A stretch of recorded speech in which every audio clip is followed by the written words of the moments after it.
Ibu Saudara yang terkasih di dalam Tuhan, kita akan belajar bersama-sama tentang Pentakosta, bagaimana Roh Kudus dicurahkan atas kita semua. Kita akan berdoa terlebih dahulu.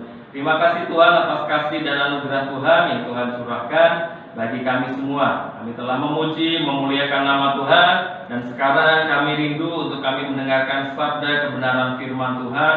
Urapi hamba-Mu, urapi seluruh jemaat Tuhan yang ada di FAL Surakarta atau dimanapun beliau berada, biarlah kasih dan anugerah Tuhan memberkati kami semua. Dalam nama Yesus kami berdoa dan mengucap syukur. Amin. Kita akan membaca bersama di dalam Kisah Para Rasul pasalnya yang kedua. Saya akan membacakan dari ayat yang pertama sampai dengan ayat yang keempat. Pentakosta. Ketika tiba hari Pentakosta, semua orang percaya berkumpul di satu tempat. Tiba-tiba turunlah dari langit suatu bunyi seperti tiupan angin keras yang memenuhi seluruh rumah di mana mereka duduk. Dan tampaklah kepada mereka lidah-lidah seperti nyala api yang bertebaran dan hingga pada mereka masing-masing.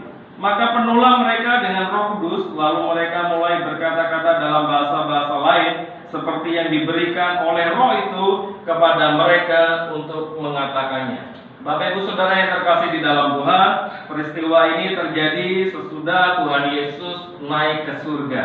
Ada Pentakosta yang terjadi, ada Roh Kudus yang dicurahkan. Pada waktu itu terjadi manifestasi yang sangat luar biasa. Mereka bisa berbahasa dengan bahasa-bahasa asing, ya. Tetapi kita percaya manifestasi Roh Kudus tidak terbatas untuk itu semua. Ada seorang ibu-ibu mungkin yang sudah sepuh, mungkin yang sudah tua. Dia mungkin tidak mengerti apa artinya bahasa roh, tetapi dia tetap setia datang kepada Tuhan. Dia tetap setia beribadah kepada Tuhan. Itu juga adalah manifestasi Roh Kudus, bagaimana Roh Kudus bisa berkarya, bisa bekerja di dalam kehidupan kita masing-masing.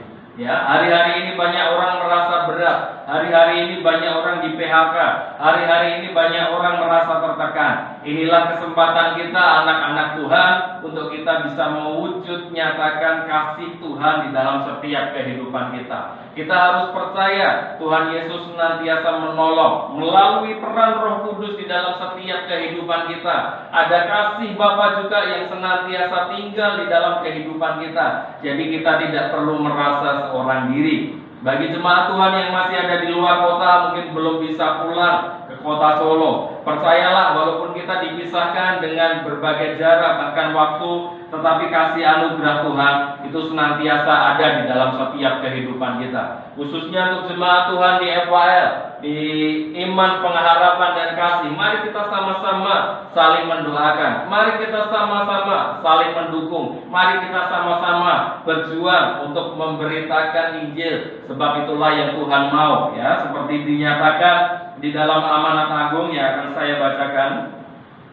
di dalam Matius pasal yang ke-28, supaya kita semua mengingat tugas kita, supaya kita semua tahu apa yang Tuhan mau di dalam setiap kehidupan kita. Matius pasal yang ke-28 ayat 19 sampai dengan yang ke-20. Karena itu pergilah, jadikanlah semua bangsa muridku, dan baptislah mereka dalam nama Bapa dan Anak dan Roh Kudus, dan ajarlah mereka melakukan segala sesuatu yang telah kuperintahkan kepadamu. Dan ketahuilah aku menyertai kamu senantiasa sampai kepada akhir zaman. Bagi kita semua, entah itu masih kecil, sudah tua, kita semua mempunyai tugas yang sama untuk melakukan amanat agung. Jadi amanat agung bukan hanya tugas pendeta, bukan hanya tugas gembala sidang, tetapi kita semua sebagai anak-anak Tuhan harus melakukan amanat agung. Kita harus pergi, kita harus menyampaikan kabar Injil. Tidak perlu muluk-muluk, harus jadi misionaris sampai ke luar negeri, tidak. Tetapi kita bisa menyampaikan kabar baik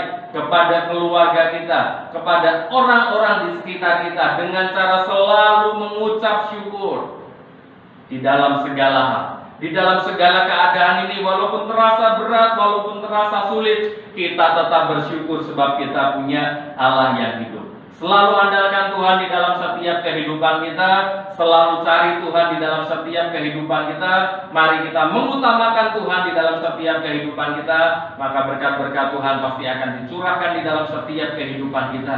Bahkan saat Tuhan izinkan kita memikul salib, Tuhan ada bersama dengan kita. Roh Kudus memberikan kekuatan kepada kita. Kasih Bapa ada bersama dengan kita untuk kita bisa memikul salib itu. Dan akhirnya kita pasti akan jadi pemenang di dalam segala perkara. Sebab kasih anugerah Tuhan dicurahkan bagi kita untuk kita bisa menjadi pemenang di dalam segala perkara. Tetap bersyukur di dalam segala sesuatu, tetap mengutamakan Tuhan, dan tetap mengiring Tuhan sepanjang umur kehidupan kita. Tuhan Yesus memberkati. Bapa di dalam surga, kami mengucap syukur atas kasih anugerah-Mu. Kami bersyukur atas berkat-berkat Tuhan. Kami percaya semua yang Tuhan izinkan terjadi adalah untuk kebaikan kami. Kami berdoa memberkati seluruh jemaat Tuhan di FHL Surakarta. Kami rindu Tuhan. Selama ini mungkin kami belum bisa beribadah bersama, tetapi sebentar lagi kami percaya akan ada kasih dan anugerah Tuhan, sehingga kami dapat bertemu kembali di dalam kasih Kristus. Kami dapat beribadah bersama-sama. Kami berdoa memberkati bangsa kami Indonesia. Kami berdoa memberkati kota Surakarta, kota Solo diberkati Tuhan. Kami percaya berkat dan anugerah Tuhan senantiasa tercurah. Dalam nama Bapa, Putra, Roh Kudus, Hamba-Mu memberkati seluruh jemaat Tuhan.